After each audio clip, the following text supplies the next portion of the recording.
So, welcome to the second day of the Artist Talks, and we're going to start things off with Joan Cox talking about her piece over here. Great, thanks. Scale is so important in my work so that you can relate to the figures. So I really aim to have them life size, certainly very, very relative to life size, so that when you interact with the work, you are absorbed into it right away. And that you find that you're related to these figures in some way. Like, are you identifying with them? Are you identifying with, your sister, your daughter, someone that who might be in the LGBT world, might be a little more androgynous, like the figure on the left, might be recently or currently pregnant, or I want it to be relatable. And then on top of that, I love painting nature, and these two figures, I shot probably 300 photos of them. Wow. They're a couple, Jane and Autumn are their names. And this is in their tomato garden in the middle of the city in Baltimore, but you would have no idea. You can't see any reference to anything else besides their garden. It was so lush. And they just picked this tomato and handed it to each other. When I was flipping through all my source images, I was like, that's the one. It feels so Garden of Eden. It feels so much about life. It feels, that they're connected. They're growing something new right together between them. And coincidentally, the figure on the left is holding a tomato in her hand. They've since had a second baby. I had no idea. But it was almost like a little premonition there, and she was just born like 6 months ago. So they have a baby boy and he's like 4 now, and a baby girl. Wow. But I intentionally put so many things in the fabrics to describe their personalities and to work compositionally. And when I was painting this, I did spend actually about 9 months painting this painting, because it has so much detail and so many layers upon layers and glazing, and it's in oil on canvas. I start out in acrylic, and then I move to oil and finish with all the wonderful tricks of oil. But the flowers that are in the back, these white, little beautiful white things, they kind of look like honeysuckle. Yeah, you can get up close and see them, guys. They're not honeysuckle. I was doing my daily walks with the dogs and thinking about the painting, and all that was in the real source image was just greenery of some kind in their yard. And it needed some other life besides the tomatoes and these couple of cone flowers. And I saw this vine blooming everywhere, and I was like, oh, is that honeysuckle? I don't know, that'd be perfect for my painting. And I looked up close, and it had a different shape, and I picked some, and I brought them in the studio. And I looked them up online, and they are called Sweet Autumn. Wow. It's a vine called Sweet Autumn, and my model's name is Autumn. So nevertheless, in the Garden of Autumn rather than Eve, it all kind of, when you have those art moments. Yeah. When you're really, really tuned in and things just fall into place. So I just feel like this painting is one of my strongest on so many levels, conceptual and painterly and visually, and just kind of all the way. So I'd love to hear feedback from viewers and take any questions. Yeah, I think it's fantastic. Go ahead. I was going to say, I absolutely agree, although I can't speak to seeing your other work, but the strength of this is just phenomenal. Yeah, I love that. It gives me a real, first of all, I was really liked what you said about how, wherever this place is not necessarily discernible. And the canvas is so dense and lush, but it feels to me almost like a tapestry, as if it were like hand stitched in that sort of medieval way. It really resonates with me. I think of obviously like the unicorn tapestry, but it has that like denseness and brocade, maybe even feel to it. Nice. I'm a big fan of adding color that's not necessarily there in skin tone. And you really pushed that here. And it kind of, I mean, the nature of skin and our experience of the world that we're around, we do sometimes have reflection of color. And to push that, it just makes them feel more immersed in their environment. and that like warming feeling, and the glow that I mean, they call it the pregnancy glow, right? But you really feel Right. that, and you feel Right. that radiating to her partner as well, that through their, they're holding the tomato together. It's almost like she's passing through that radiance and that feeling of expecting. It's just beautiful. Thank you. Yes, I do put the colors like crazy on my figures. I love that. And I feel like it brings them to life. Like you're seeing the emotional life that's under the skin and the vibrancy that's under the skin, and reflecting the surroundings, but also just being alive. Like, I'm not a fan of Lucian Freud. Like his figures look dead as a doornail.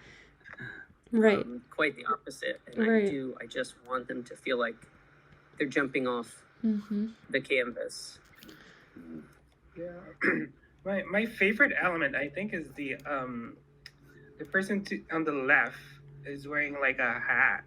I thought that was such a nice touch, I guess, because it really blends in with the background and like the major colors. But when I think about it, it's like it gives that person some sort of personality. Like it could have been a hat that is like different color or a different scheme, like no flowers, because there's already like flowers at the background and make it pop. But the fact that it's sort of blended and just kind of like camouflage with the background makes it, it kind of steals the attention from the person on the right, who's like the pregnant one. So made me more interested, like, oh, who is this person on the left? Right. Well, I really wanted all of those little white flowers to halo their face. So she goes, but her name is Jane, but she's really representative of a lot of they them and trans people. And I did want her to blend in so much to the background that she was part of the background, but at the same time I wanted to give her this extra glow. That does bring you back over. And the hat, believe it or not, she was wearing a hat in the photo shoot, but that hat, hers was just tan or something. That hat is mine, and it is camouflaged with white stitched flowers on it. Yeah. It does exist. That's hat, awesome. it was so curious that, anyway, just like I said, I was just so in the zone in this painting that all the elements kept coming together for me. Well, I think the other thing that the hat and just the coloration of Jane's shirt, they really feel, especially in the echoes with the white flowers, with the pregnant woman, Autumn, I think is what you said her name was, it's as if they are one, like they are part of the garden, or the garden is part of them. There's such a like visually, they blend so nicely with the garden that they're in. Yeah, they're like inseparable. And in some ways it makes it's just very real, but it's also very, very flat, because it's so, I don't know, it's so dense, and it's kind of like there's equal attention almost everywhere.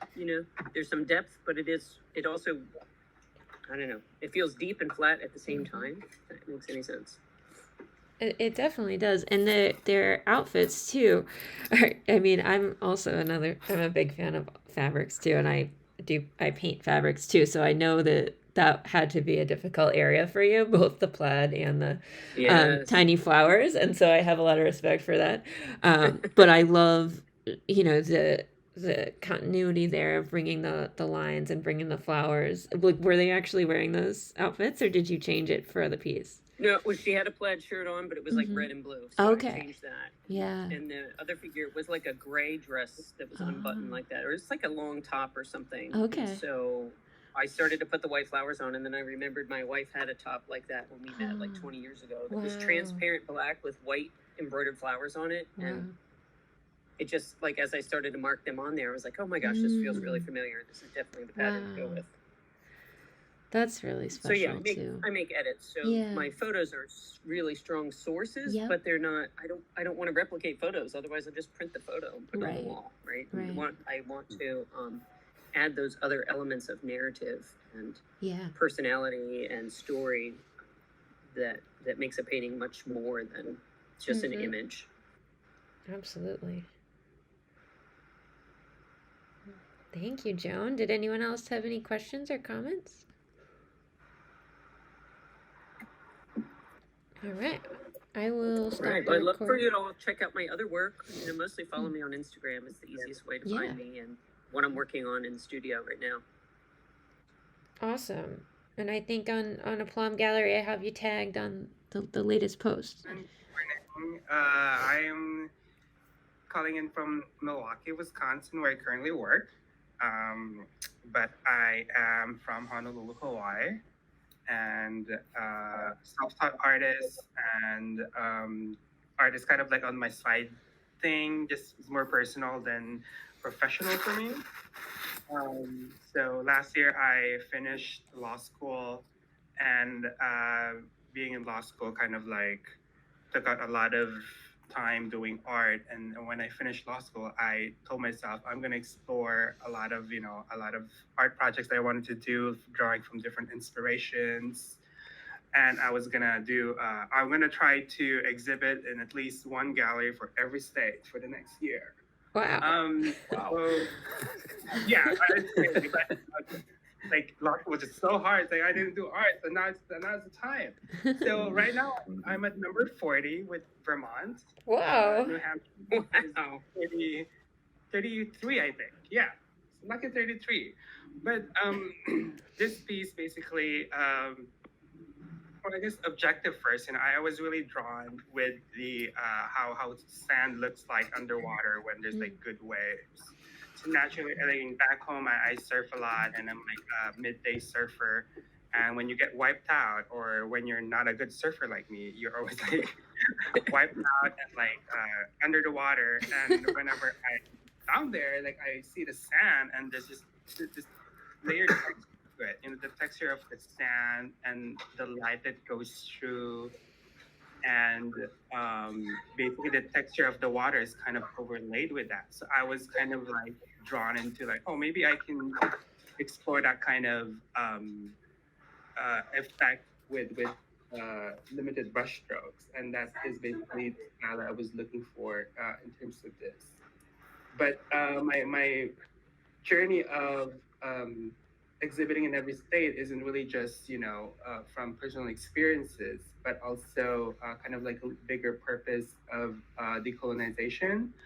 I am a queer artist of color, and I grew up with a lot of indigenous knowledge around me, and I felt that the indigenous knowledge really has some really good kinds of knowledges and thoughts to share around the world. And one of the easiest way to quote unquote decolonize art and the way we live is recognizing traditional names of objects, things, and activities. And He'enalu is basically the ancient Hawaiian word for surfing. This piece, I made it during the Eddy, which is like a big surfing event in Hawaii, at the North Shore of Hawaii, which celebrates Eddie Aikau, which is a local folk hero who, during the trip of Hokulea, the ship capsized, and he's part of the crew of the ship, and he was trying to go back for help, paddle back to Oahu for help with his surfboard. So he did, but he never returned, and they never heard from him again.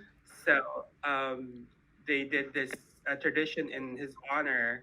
So every summer, or no, every kind of like February, March, where the big swells would come to the North Shore, everybody is invited to surf those big waves, and whoever surfs it the best or the longest or surf the biggest wave at a specific time, they win the Eddie crown, because in Hawaii there's a local term called Eddie would go.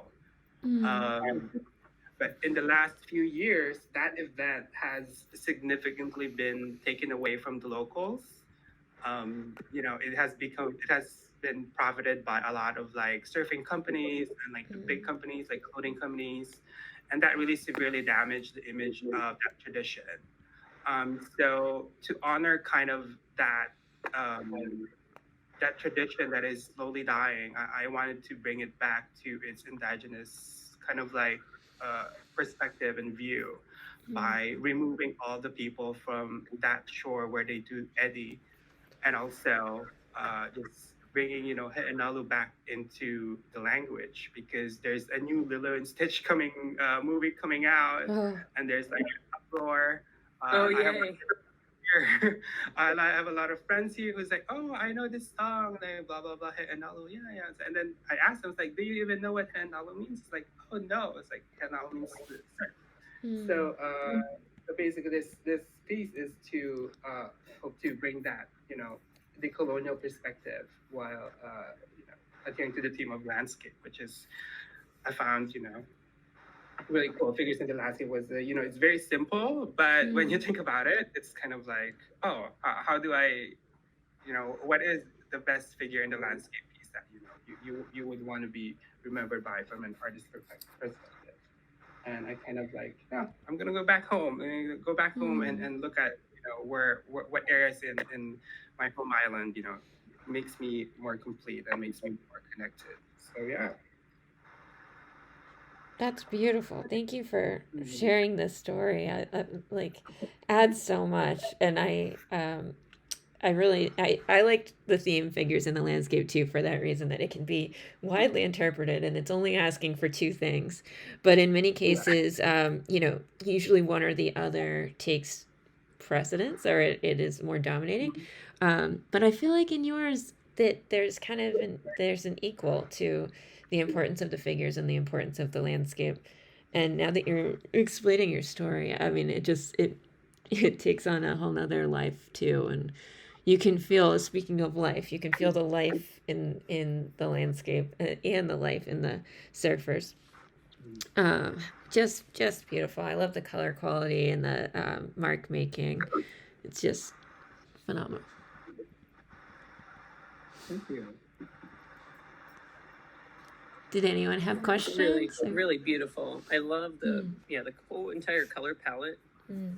It just feels fresh, and the minimal marks are reminiscent of different artists, but at the same time, it's not trying to be like a 1900s impressionist painting. It's very contemporary, and I just love the two figures there together.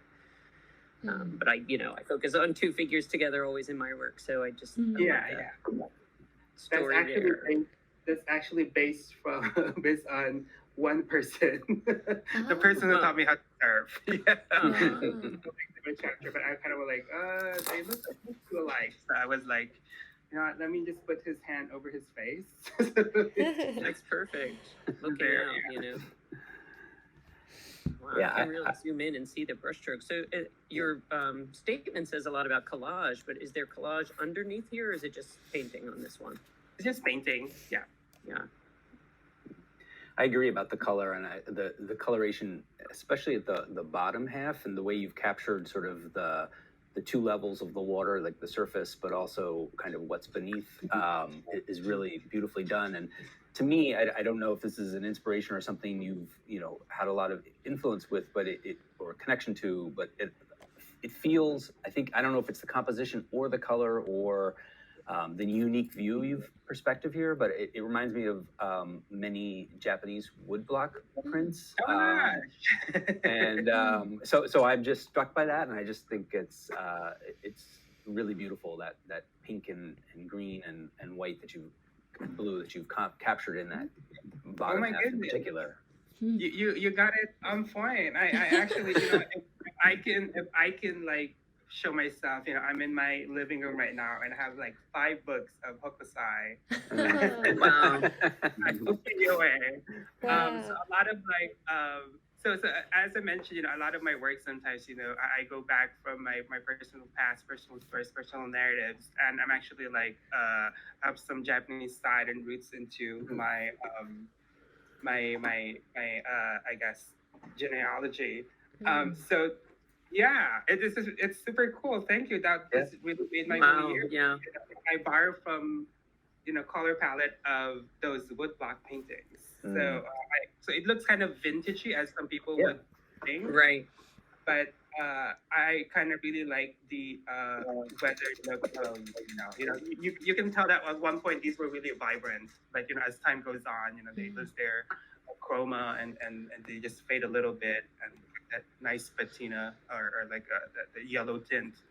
And yeah, that's so cool. Thank you. Oh my Oh, gosh. you're very welcome. I love it. Yeah, good pickup. Wow. Well, thank you so much for sharing. Did anyone else have any comments or questions? I just thought it was really interesting when you were telling us about your inspiration for the water, and kind of where you're getting like the mental like source images when you're getting washed around in the surf. Mm. I just think that it's such a to hear when you're getting washed around in the waves that you're having this, you know, beautiful, peaceful moment watching the water and the sand. I've been lucky enough to surf in Hawaii too. Cool. And I wish I adopted that perspective when I was getting thrown around in the water. Because I was like, oh no, there's sand, there's water everywhere. What's going on? Yeah. Where's up? Where's down? Oh my gosh, isn't that the craziest part of it? Is just, I don't know. I'm addicted to that feeling. You know, just the power of nature all over you, and you're totally out of control. Yeah. And then they're just calm after. Yeah. That's that's such a wild moment, and it's really nice to hear that you're having this like peaceful calm and getting like such beautiful inspiration out of that moment, and it just really makes you think about the different mindsets you can have going into different situations. For me, it felt like chaos, and for you, it seems like a really beautiful, peaceful, inspiring moment. I want to kind of keep that going with me. What's the mindset I have going into different situations?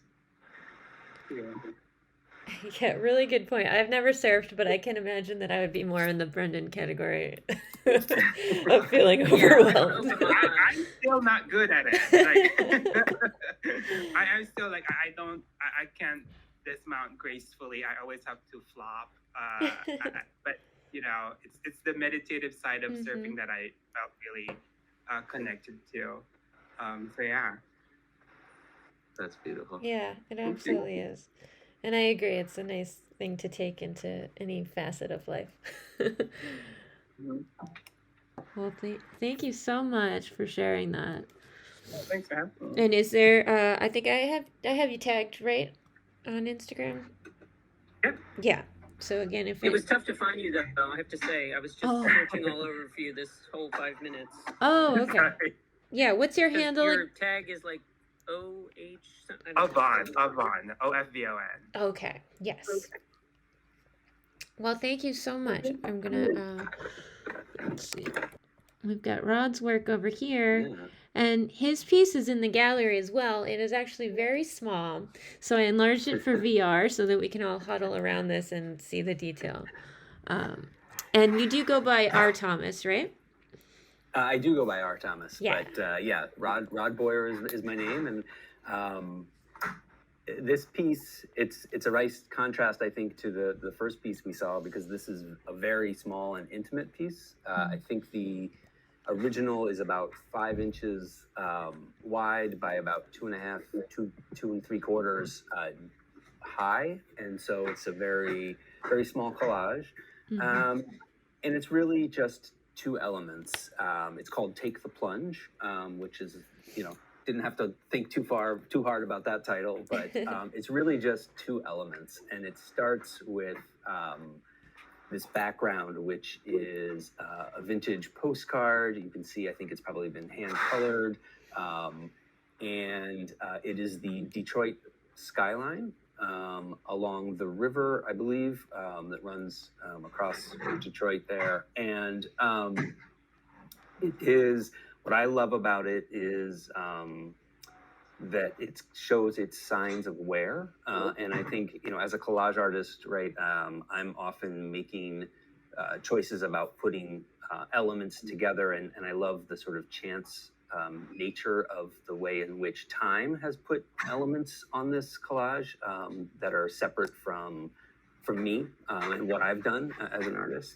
And then that piece is, or that postcard is juxtaposed with I believe this is a matchbook illustration that would have gone on a matchbook. So you can imagine it's very small, of this dynamic diver in this really kind of love this style of illustration. And she's got this sort of freedom, and she's taking the plunge into the river there. And actually, I think the thing that attracted me to these two pieces and brought them together really started with the color. I'm a kind of a sucker for that blue-green color palette, and so these two really had. I just love that. And then obviously there's a lot of echo between the two, whether it's the sort of way I've used that horizontal line to connect the two pieces, the water that she's jumping into, and the river's edge along the river or along the city creates that sort of nice unified horizon. But there's so many other echoes, the ripples, the way the clouds are in both, and kind of I just think it's pretty neat. And then I love the contrast between the sort of man-made construct of the city. It's really kind of tight and packed, and then this sort of free form that the diver has, and the way those two kind of play off each other. And I'm not sure you'd want to swim here. So there's that sort of that aspect too, is that sort of freshness of the Matchbox cover with the implied industrial nature of the Detroit waterfront. And so I don't. It's actually a piece that I created a while ago, and I'm really grateful to Danielle to include it because I always felt like it needed an audience, and I'm really glad it's gotten a chance to sort of be out in the world. It's actually a piece that I've come back to a lot. I think for me as a collage artist, I tend to be a little more maximalist, and I actually don't work very often in sort of something that is clearly representational or narrative, I might say.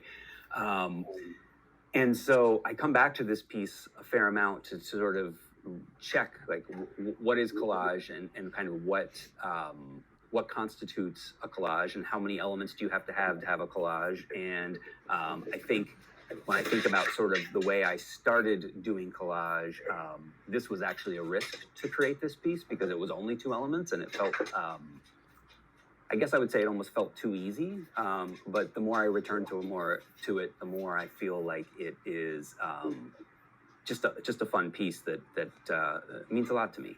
I don't know what else I might say about it. I think that gives you a good overview.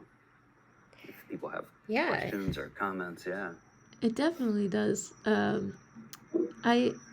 agree with you. I love I didn't actually know it was Detroit, but I love the kind of the dirtiness you feel compared to the pristine diver.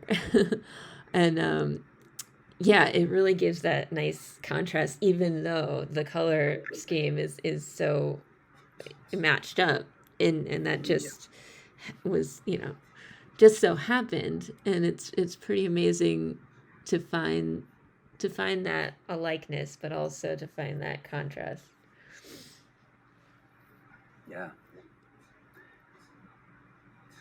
Is the piece, I see like a stamp there. Is that like a postcard?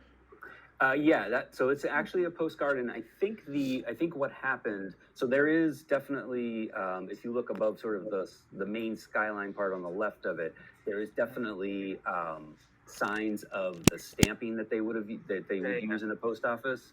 Yeah. And I think it's either because they had another piece at some point. This postcard had another postcard on top of it, and it transferred, or maybe it's coming through the back. I don't remember exactly, but yeah. Awesome.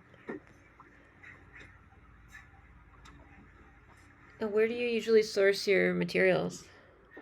Yeah, I'm kind of a inveterate collector. I mean, in terms of like, I'm always looking for stuff. And this piece, as I've evolved as a collage artist, I use a lot more material from my daily life. So packaging, trash I find by the road, you know, magazines that happen to come through my existence. But I'm always on the lookout for fun paper. And so I don't recall exactly where either of these came from, but probably some sort of, you know, yard sale, antique store, who knows, thrift shop. It's catch as catch can, and I tend to be someone who likes the serendipity of it. So I'm less inclined to like go on eBay and you know find a stash. I really like to sort of experience it and sort of see if it resonates. And then a lot of books. I use a lot of old books. Nice. Yeah, I really like, you know, when I saw this, I thought it was like from the same thing because the colors really matched. But it does really remind me of like industrial age, like Gilded Age America, particularly because you know, well, you know the skyline, I guess, like the cityscape, kind of like really brings me back into that time. But also like the kind of swimsuit that the person is wearing, you know, with that cap and that strap is very kind of dated. You know what's some specific era, and that kind of a little resonated with me because. In undergrad, I studied history, and my capstone was in Gilded Age America and social life. It really puts that into perspective here. You know, the building of America really is can be seen from you know the structure, sort of cities, but often in our history, but forget about Americans get on their feet behind and people go to school, build and work, and this kind of person diving and that dated kind of seems like kind of like, oh yeah, it reminds me that, you know, back then people had fun, you know. I'm not sure if they're gonna jump into, well, maybe back then their legs are nice and clean, but today you wouldn't jump into it. But yeah, I just like the contrast of, you know, the hustle and bustle of the city when you have to grind all the time, and just the carefreeness and just you know, time for leisure, and the fact that it's above it kind of like suggests, you know, it's more important than the rest, but also it's smaller than the rest, so it doesn't take much of our time. And I guess, you know, when I look at this piece, I think about that, but also remind myself to, like, you know, having fun should take up more space in your life than just that tiny section of all the things happening around you. That's great. That's fantastic. Thank you. Yeah, I'm really enjoying this piece and the imagery. I have to say, the colors and that figure diving. Many years ago, I had my own art gallery, and when we were coming up for a logo, we used like a simplified drawing of two girls diving, just like that, as the logo. Anyway, so I'm really drawn into this piece. And I also like the contrast of like that free fall, not knowing what's gonna happen versus the organized like city life, and especially manufacturing in that time, especially it was very much organized, and that kind of free fall in contrast it's just really dynamic.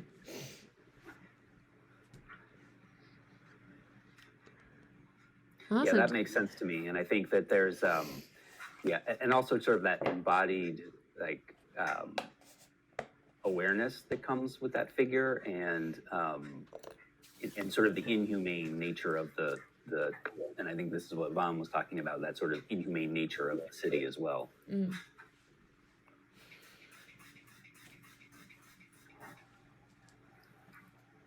Do you remember where you got that diver photo from? I do not. I do not. I'm very bad at archiving in terms of, you know, kind of keeping things in my head sort of where they was sourced from, so I don't. Also, it's difficult to keep track of, I imagine. Yeah. Like, you probably have a lot. I do. Yes. Excellent. Well, thank you so much for sharing, and Sure. thank you, all of you. I hope you enjoyed this virtual experience, and there'll be one more opportunity if anyone would like to come back and hear. Tomorrow at 10, we're doing it again.